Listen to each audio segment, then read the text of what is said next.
శ్రీమాత్రే నమః అండి అందరికీ.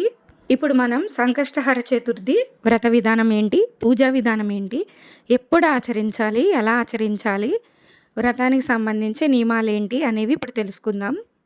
గణపతికి అత్యంత ప్రీతిపాత్రమైన తిథుల్లో ప్రధానమైనది ఏంటంటే చవితి తిథి.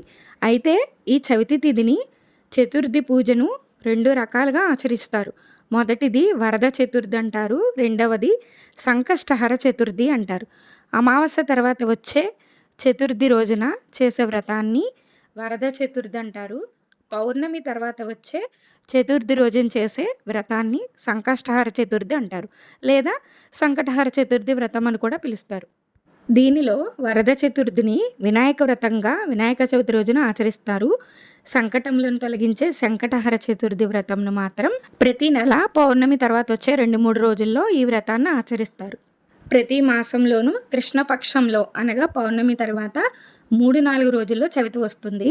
ప్రదోషకాల సమయంకు అంటే సూర్యాస్తమయ సమయంలో చవితి ఎప్పుడు ఉంటుందో ఆ రోజున మాత్రం సంకష్టహర చతుర్థిగా పరిగణించాలి. అంటే మనకి సూర్యాస్తమయం సమయానికి చవితి తిథి ఉండాలన్నమాట.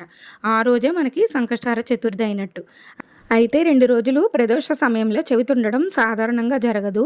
ఒకవేళ ఎప్పుడైనా అలా జరిగితే రెండో రోజున సంకటహర చతుర్థిగా మనం పూజ చేసుకోవచ్చు. ఇప్పుడు సంకష్టహర చతుర్థి వ్రత పూజా విధానం గురించి తెలుసుకుందాం. సంకష్టహర చతుర్థి వ్రతాన్ని 3, 5, 11 లేదా 21 నెలల పాటు ఆచరించాలి. ఈ వ్రతాన్ని బహుళ చవితి నాడు ప్రారంభించాలి.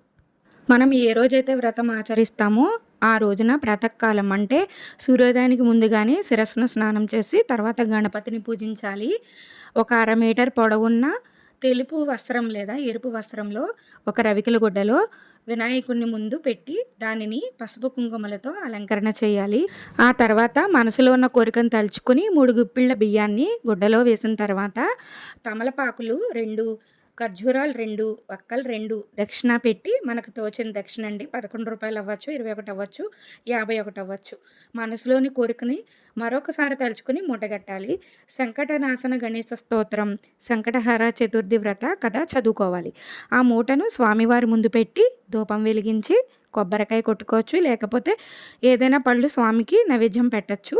తదుపరి గణపతి ఆలయానికి వెళ్ళి 3 ప్రదక్షిణాలు లేక 11 లేక 21 ప్రదక్షిణాలు చేయాలి.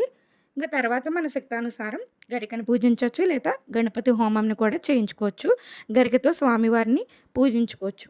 ఉదయం పూజ చేసిన తర్వాత గణపతిని కదపకూడదండి. సాయంత్రం పూట కూడా సూర్యాస్తమ సమయంలో గణపతికి లఘు పూజ అంటే ధూపదీప నైవేద్యాలు సమర్పించి ఏదైనా గణేశ స్తోత్రం చదువుకుని కర్పూర తాంబూల నీరాజనం ఇచ్చాక మాత్రమే గణపతిని కలపాలి. పూజ ముగిసిన తర్వాత సంకష్టహర చతుర్థి వ్రత కథ ఒకటి చదువుకోండి. సాయంత్రం పూట కూడా చదువుకుని అక్షంతలు వేసుకుంటే చాలా మంచిది. ఈ సంకటహర చతుర్థి వ్రత పూజ కథను కూడా నేను ఒక వీడియో చేస్తాను, అది మీకు షేర్ చేస్తాను. మరి 2026వ సంవత్సరం ఈ ఏప్రిల్ నెలలో సంకష్టహర చతుర్థి ఎప్పుడు వచ్చిందో నేను షార్ట్ వీడియో ఒకటి పెడతాను, అది చూడండి. సమయాలు కూడాను. శ్రీమాత్రే నమః.